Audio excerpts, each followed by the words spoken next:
ఎన్నడైనా ఎప్పుడైనా ఎవరైనా కలలోనైనా ఊహించారా నారాయణపేట కొడంగల్ ఎత్తిపోతల పథకం?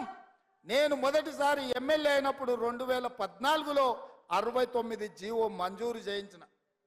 ఉమ్మడి రాష్ట్రంలో 7.10 టీఎంసీలతో 107,000 ఎకరాలకు నారాయణపేట కొడంగల్ ఎత్తిపోతల పథకాన్ని నేను మంజూరు చేయించిన. ఇది మొట్టమొదట కీర్తిశేషులు చిట్టం నర్సిరెడ్డి గారు రాజశేఖర రెడ్డి గారిని అడిగినరు. ఆనాడు పునాదులు పడ్డ ప్రాజెక్టును 2014లో నేను మంజూరు చేయించుకొచ్చిన.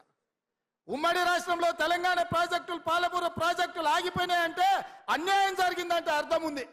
కానీ తెలంగాణ రాష్ట్రం వచ్చిన తర్వాత వచ్చిన రాష్ట్రంలో నిన్ను ఎంపీగా గెలిపించిన ప్రాంతానికి మంజూరైన నారాయణపేట కొడంగల్ ఎత్తిపోతల పథకం 10 ఏళ్లు పడావు పడ్డదంటే దీనికి దుర్మార్గం టిఆర్ఎస్ నాయకులు కాదా అని నేను అడుగుతున్నా.